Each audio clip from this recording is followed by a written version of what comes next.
Para você que quer gerar informação ou conhecimento aí para projetos profissionais, projetos pessoais ou também para a vida acadêmica, seja na universidade, na escola, enfim, é importante que tenha dados à disposição, que é o que eu vou trazer aqui para vocês nesse vídeo, o ciclo ou a jornada de análise de dados. E aí pessoal, como é que vocês estão? Espero que bem, Gustavo Simas falando aqui. E nesse vídeo eu vou trazer o ciclo de análise de dados, todas as etapas, os desafios e ferramentas que vocês podem utilizar para auxiliar toda essa jornada aqui. Esse ciclo, essa parte aqui visual, também está disponível em texto, que eu vou deixar o link na descrição, no Medium, que é uma plataforma de texto, de artigos, que eu recomendo caso vocês queiram também fazer textos para compartilhar ideias. E nesse sentido, eu trago esse diagrama lá no texto, mas aqui eu vou mostrar mais em detalhes então. Estou utilizando essa plataforma que é o Whimsical, também vou deixar na descrição, que é bastante bacana, dá para a gente criar mapas mentais, criar diagramas, fluxogramas, enfim, qualquer outro tipo de visualização. Mas começando então, o que é o ciclo de análise de dados? É o ciclo que a gente faz todo o processo de pegar os dados, gerar informação e das informações a gente gera conhecimento para tomar decisão, seja nos nossos projetos pessoais, profissionais, acadêmicos, enfim, e com isso a gente consegue, depois da tomada de decisão, ter um feedback e ver se a gente alcançou os resultados, alcançou os objetivos, e assim a gente tem uma análise completa de todo o processo no dia a dia, né? Enfim, qualquer outro tipo de assunto que você queira tratar. Começando então na primeira etapa, que é a identificação. Para a gente, né, começar toda a jornada, a gente precisa identificar qual é o nosso objetivo, qual é o nosso destino final, a nossa meta, e com isso a gente precisa questionar os pontos a serem abordados, né, de maneira a gente determinar os indicadores, que são chamados também de KPIs, né, que é Key Principal Indicator, Key Performance Indicators também, né, indicadores de performance, de desempenho. E nesse sentido, é todo o primeiro passo, né, a primeira etapa de toda a jornada. Se a gente, por exemplo, dando um exemplo aqui fictício, se eu quero ler mais livros, né, por ano ou por mês, com isso eu tenho que definir quais são os indicadores que vão me levar a, de fato, eu conseguir ler mais livros, né, por mês. Eu quero ler, vou botar minha meta aí, ler 2 livros por mês. E nesse sentido, os indicadores que eu preciso para poder medir se eu vou alcançar essa meta ou não é, por exemplo, a quantidade de páginas que eu leio por dia, né, ou por semana. E além da quantidade de páginas, né, quantas páginas que tem um livro em média. Então esses são os indicadores principais que eu preciso para poder medir e obter os dados para depois a gente conseguir verificar de fato se alcançou os resultados, né?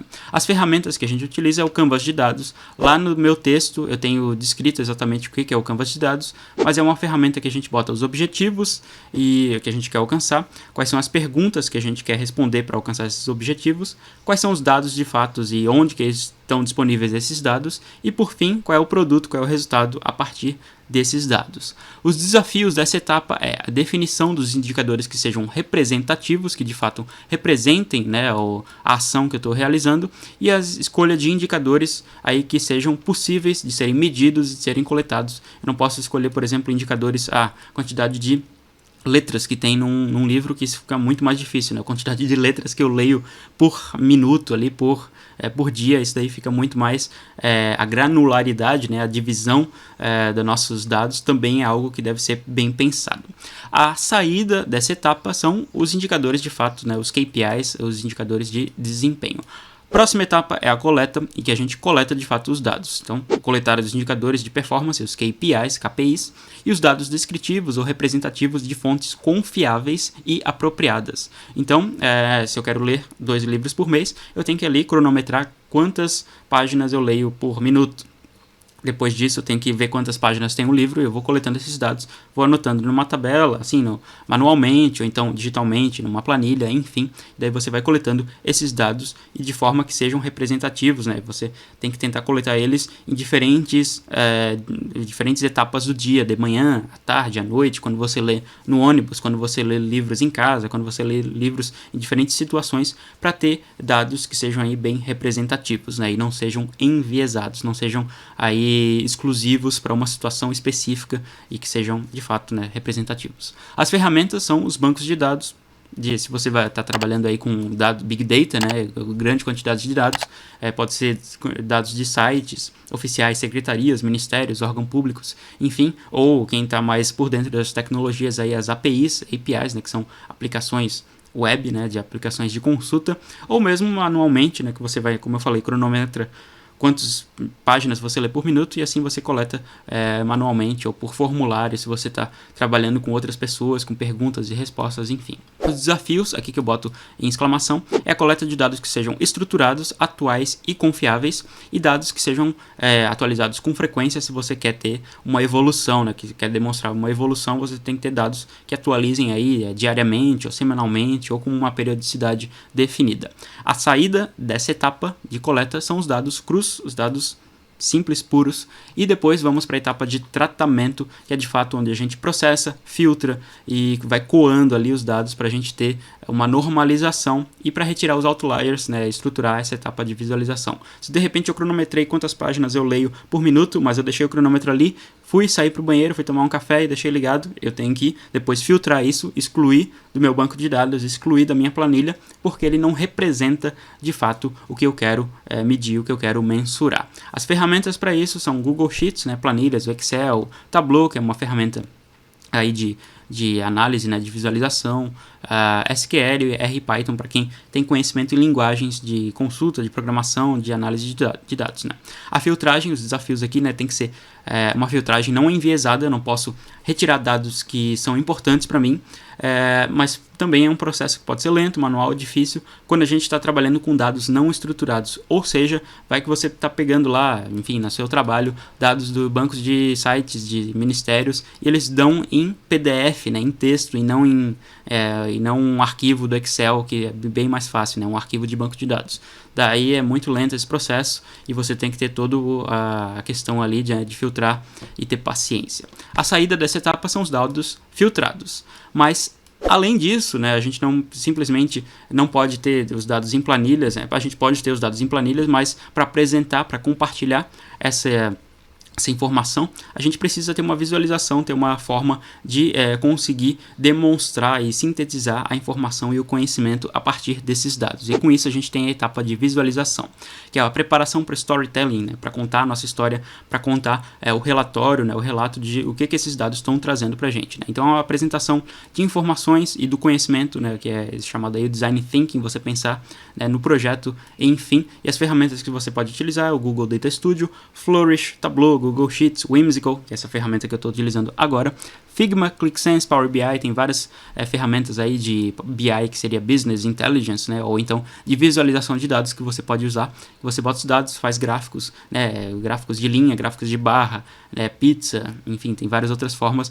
E o desafio aqui é justamente você fazer uma representação gráfica que seja acessível e que seja apropriada para os seus tipos de dados. Né. Se você quer demonstrar evolução, é bom que você possa fazer, né, um gráfico ali de linha, né, que vai mostrando a evolução, né, um gráfico cartesiano lá que a gente tem os dois eixos e vai demonstrando a evolução.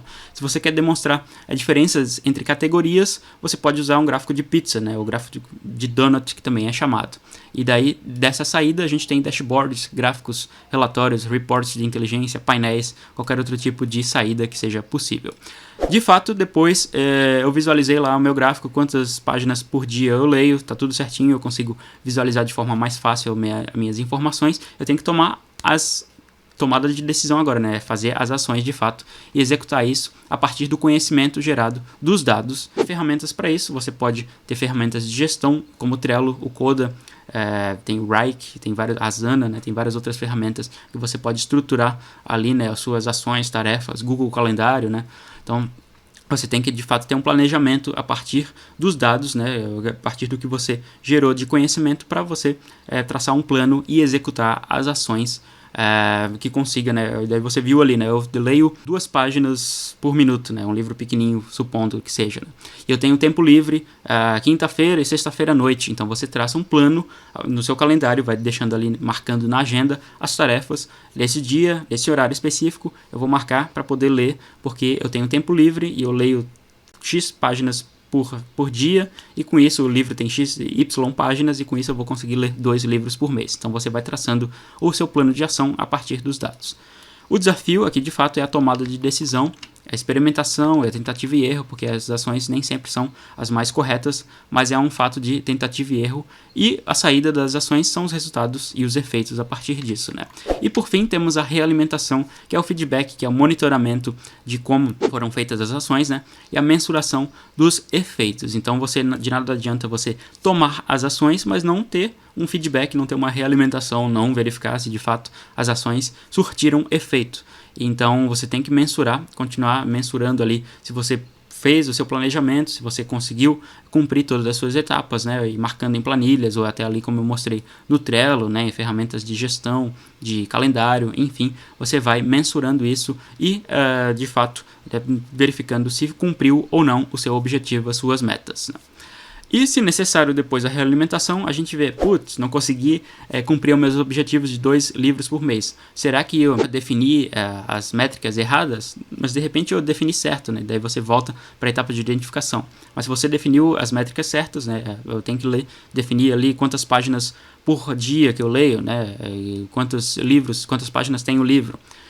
Ou então você tem que voltar e coletar mais dados para poder conseguir verificar de fato se você tem dados suficientes, né, ou dados representativos. De repente você esqueceu de coletar dados quando você lê no ônibus, né? Você lê a maior parte do tempo no ônibus, mas você cronometrou só lendo o livro em casa. Então, não, você tem que cronometrar lendo o livro no ônibus, de fato. Então, tem que ter dados mais representativos. Ou então você volta para a etapa de filtragem, você filtrou errado. Ou então você volta para a etapa de visualização, que fez os gráficos lá que não dão para entender muito bem. Ou então você volta e traça de novo o seu plano de agenda ali, o seu calendário. Enfim, depois da realimentação, depois dessa sua verificação, se cumpriu ou não as ações, você pode voltar para cada uma dessas etapas aqui e redefinir as suas metas, seus objetivos e os elementos de cada uma delas. Então, essa toda é a jornada de análise de dados. Tem diferentes modelos, diferentes diagramas, diferentes fluxogramas que eles vão montando diferentes etapas, né? Etapas variadas, mas aqui são basicamente, né, as principais e que elas são representativas de todo esse ciclo, toda essa etapa de como a gente identifica, coleta, filtra, visualiza, toma as ações e tem um feedback, né, as realimentações. Espero que vocês tenham gostado, deixem nos comentários qualquer dúvida, sugestão ou ideia a mais. Like no vídeo, se inscreva no canal que tem conteúdo bacana aí de aprendizado e tutorial diversos. E até a próxima. Valeu!